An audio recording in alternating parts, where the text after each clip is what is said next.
Hola, hoy vamos a hacer algo especial. Nos vamos de viaje en el tiempo, un viaje con los 5 sentidos a un lugar y un momento muy concretos. La Navidad en Venezuela, en el año 1997. Vamos a intentar reconstruir qué se sentía, a qué olía y a qué sonaba aquella época.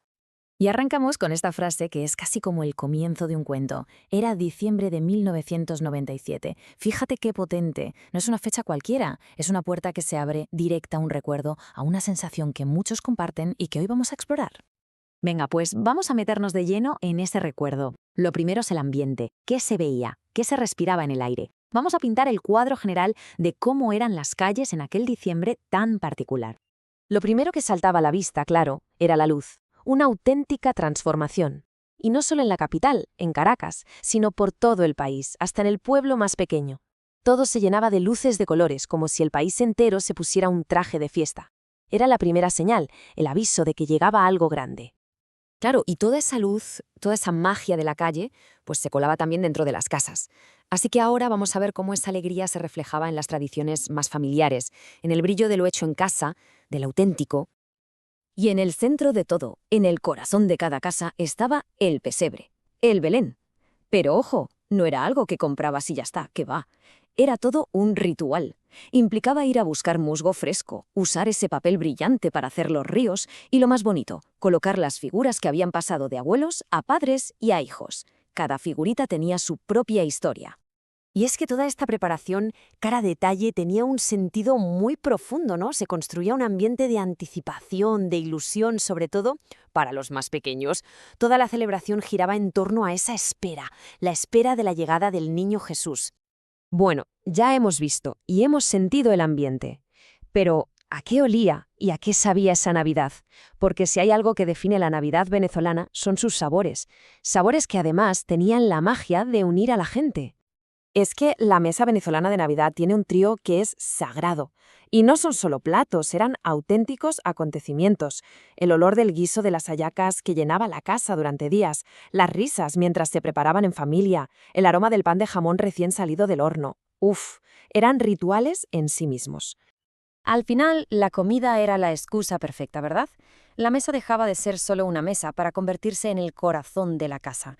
Un verdadero altar donde se compartía de todo. Comida, por supuesto, pero también charlas, risas, cariño. Una conexión muy fuerte. Vale, ya hemos visto, olido y saboreado. ¿Qué nos falta? Escuchar. ¿Cuál era la música de fondo de toda esta alegría? Vamos a ver qué sonidos definieron aquel diciembre del 97. Pues la banda sonora era una mezcla fascinante. Por un lado tenías las gaitas zulianas, una música súper festiva, con un ritmo que te contagia al instante. Y por otro, los villancicos de toda la vida. Y lo genial es que no competían entre sí, al contrario, se fusionaban y creaban un sonido navideño totalmente único, muy venezolano. Pero es que la música no se quedaba encerrada en casa, ni mucho menos. Salía a la calle, se convertía en el hilo conductor de la comunidad. Los vecinos iban de puerta en puerta cantando aguinaldos, estas canciones navideñas, con sus cuatros y sus maracas. Era una fiesta compartida. Y claro, hablando de los vecinos, de la música en la calle, esto nos lleva directamente al siguiente punto. Más allá de la familia, la Navidad de 1997 era un gran abrazo colectivo, una celebración que hacía más fuertes los lazos de toda la comunidad. Era como la red social de entonces, ¿no? Se construía con una serie de rituales que unían a todo el mundo. Empezaba con la música entre vecinos, seguía con actos de fe colectivos como la misa de gallo en Nochebuena, y todo desembocaba en un sentimiento donde lo sagrado y la fiesta popular iban de la mano, eran inseparables. Al final, la suma de todo esto daba un sentimiento muy concreto, que el texto define de una forma que me parece preciosa: esperanza sencilla.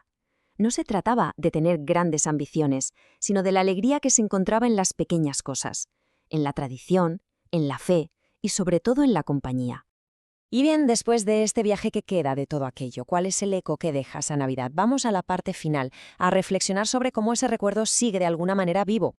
Esta frase lo clava, de verdad. Aquella Navidad no fue solo una fiesta, fue la expresión de la cohesión, un canto de comunidad que unía a jóvenes y mayores en un mismo sentimiento. Un abrazo simbólico que de alguna forma protegía y daba fuerza a la identidad de todos. Y para cerrar, el material nos regala esta personificación que es, bueno, increíblemente potente. Es como si el propio espíritu de aquella Navidad nos estuviera hablando hoy, recordándonos su esencia, la alegría que se comparte, la unión, la música y esa esperanza que vuelve a nacer cada diciembre. Y con esa idea tan potente lo dejamos, pero lanzando una pregunta al aire. Porque más allá de este viaje a Venezuela en el 97, esta pregunta nos toca a todos de cerca e invita a pensar en esas tradiciones, las nuestras, que consiguen iluminar el espíritu de la Navidad en nuestros propios recuerdos. Muchísimas gracias por la compañía.